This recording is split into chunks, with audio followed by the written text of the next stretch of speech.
Oh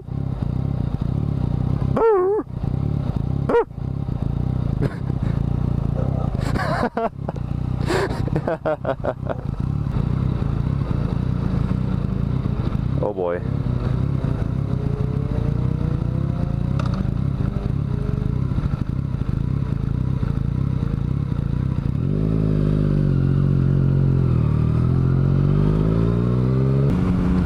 So it's been a minute since I've actually made a vlog. Hope you all have been well. I've just been kind of busy living life, and yeah, that's really about it. I actually haven't been able to ride all that much this year. Just been busy, man, you know. I work first shift at the hospital, so 6 to 2:30. By the time I get home, I'm beat to shit, and I have other stuff I have to do as well. So it's just, you know, just been busy. But overall, I've been alright, you know. I'm more or less enjoying the new job. A relatively new job now. I've been there 6 months. Learning a lot. My thing is strictly orthopedics, so I do joints, orthopedic trauma. You know, say you break a femur doing something stupid, I'm the one that helps fix you. You know, stuff like that. You know, just like anywhere else, there are some useless fucking people there. Oh my god. Fucking useless. But you take the good with the bad. But overall, I enjoy it. I'm currently thinking, I haven't fucking decided yet. I need to decide soon. But currently, I'm thinking that I'm going to go to school to be a surgical tech. Right now I'm a perioperative tech. I want to be a surgical tech. What a surgical tech does is, he's the guy that handles guy or girl, that handles all the instrumentation during surgeries. So if surgeon says scalpel, you hand him a scalpel, so on and so forth. Scalpel retractor, here's scalpel retractor. Body forceps, you know, so on and so forth. That's an associate's degree, so 2 years of school for, not a whole lot of money, cost-wise for school. Whereas my current pay would be more or less doubled. Who's this guy? I don't know this guy. I need to meet this guy. Yeah, how's she going, eh? So if I were to go that route, that would start up in August. Late August is when school will start out. It's currently June, almost. I needed to get my shit figured out. Another thing that's kind of gone on recently, last Saturday, to be more exact, those of you who have followed my Instagram will know that at the race at Battle Creek on Saturday, my dad fell down and went boom, and he fucked his shit up.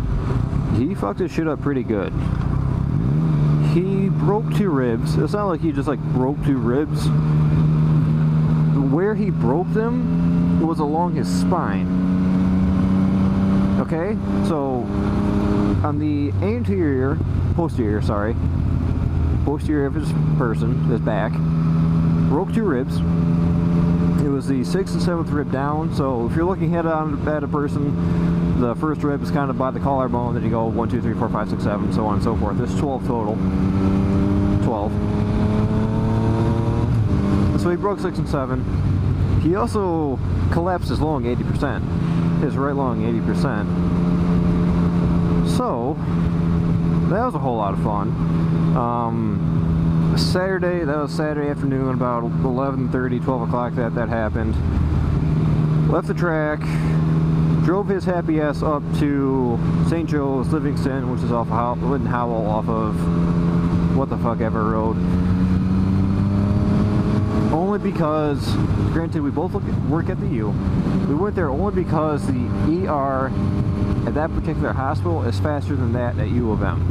Because for some fucking reason, idiots always come in complaining of colds and headaches and whatnot to the ER when they could just go to urgent care or a clinic or some other thing that's not an ER, that's not an emergency.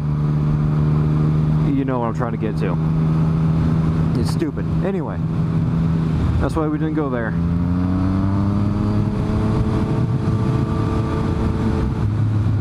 So they got him sorted out, gave him x-ray, said, yeah, you're kind of fucked up. You get to stay here overnight in the observation wing. Here's a nice, comfy, shitty bed. Beds aren't comfy, trust me. Been there, done that. Not comfy at all. Here's a nice, comfy, shitty bed. We're going to sneakily roll this crash cart right outside your little dorm area, whatever, because it's all curtains. Everything is separated by curtains.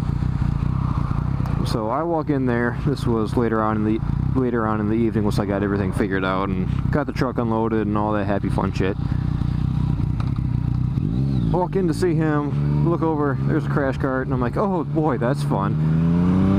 Look at Dad, say, hey, what's that for? He kind of looks over, he's like, oh boy, I'm glad to see that's there. But he was, you know, just, first day was the worst. He had,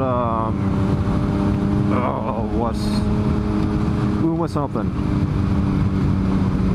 I can't remember what it is.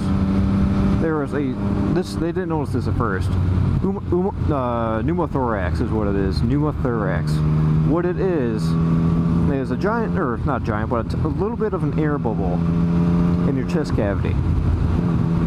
Now, your chest cavity is completely sealed off from the rest of your body. Welcome to Anatomy 101. Your chest cavity is completely sealed off from the rest of your body. The reason behind that is, inside your chest cavity is essentially a negative pressure area. So when you take a breath, your not your lungs, but all the muscles in your chest expand your chest cavity, which allow your lungs to inflate. Then the muscles relax, allow your lungs to deflate, and that is what we call aspirating. But if something in the outer chest cavity is damaged, or if a lung itself is damaged, allowing air inside that chest cavity, you now have a positive pressure area that's not supposed to be a positive pressure area.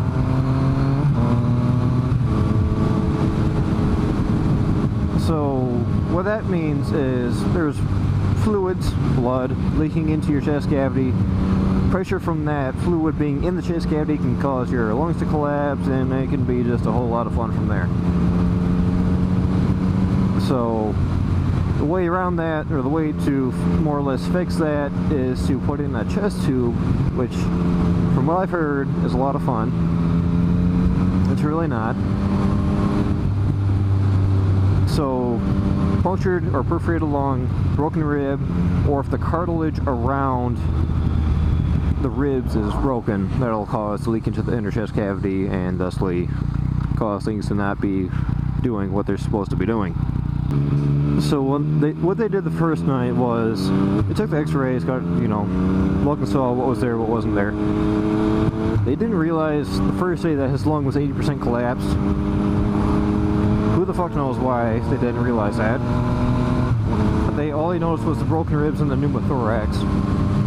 So they kept him overnight to make sure that little air pocket in his chest cavity didn't get bigger. Well, the next morning, a real radiologist came in, observed his x-rays, and said, hey, he's fucked up. He needs to go to St. Joe's, Ann Arbor. Well, I mean, of course, more professional than that, but that's more or less what he said. That's what I heard. So they gave him a chest tube, put him on suction, and they did that morning. The following morning, that'd be Sunday morning. That was redundant as shit. Did that, loaded him up on the ambulance, drove his happy ass down to St. Joe's, Ann Arbor. Why they didn't take him to U of M, I have no idea. He has no idea. Who knows. Also, apparently the food is better at St. Joe's, Ann Arbor versus U of M. I have not tested that theory. Dad has tested that theory and said it's true. They also have real pop at St. Joe's. You don't know how important real pop is until you drank nothing but not real pop. You drank nothing but sugar-free pop for 6 months. It's bullshit. Last couple of days, you know, they kept just kind of keeping an eye on him. Oh, saying, oh, let's take him off suction for a night, see how he does. After he's progressed and his lungs inflated to, you know, not 80% collapsed. So, take him off suction overnight, take another x-ray. Holy fuck, he's fucked up again. Put him back on suction. That repeated itself for 3-4 days. Finally, they left him on suction for a day and a half. This was 2 days ago. Then x-rayed him. Oh hey, he's virtually fine aside from everything else being fucked up. This lung's fine. You can go home later today. So, oh my God, go!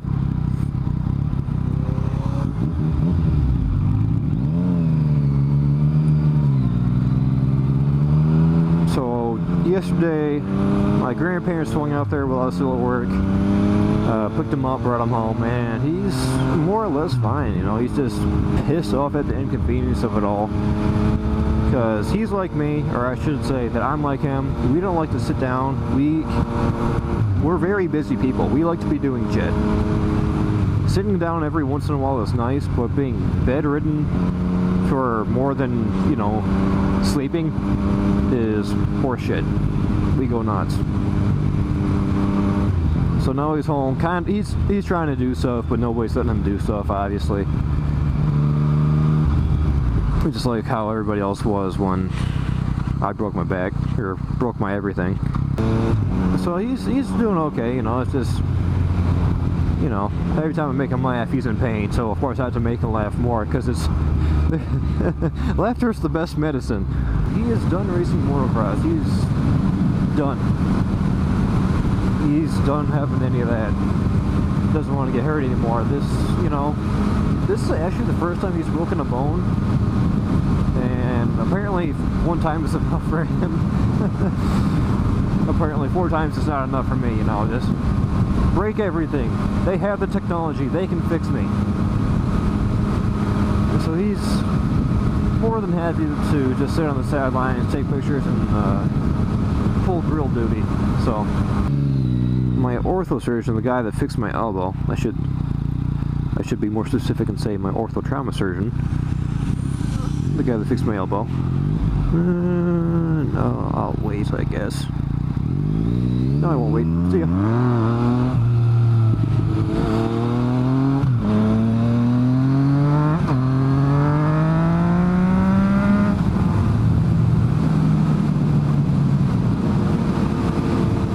He was asking about my dad. I know they were friends on Facebook, so that was, you know, okay, yeah, he knew.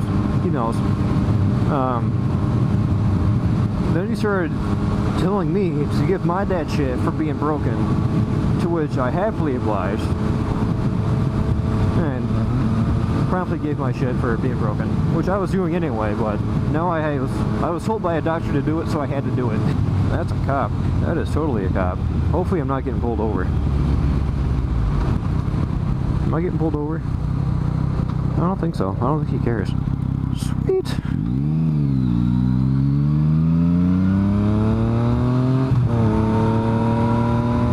Huh, okay.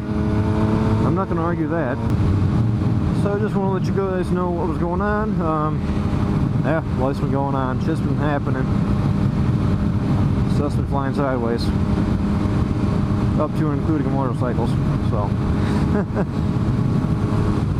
I haven't broken anything yet so far this year, so I got that going for me. And hopefully it stays that way. Well, until next time, guys, take it easy, ride safe, and keep on keeping on.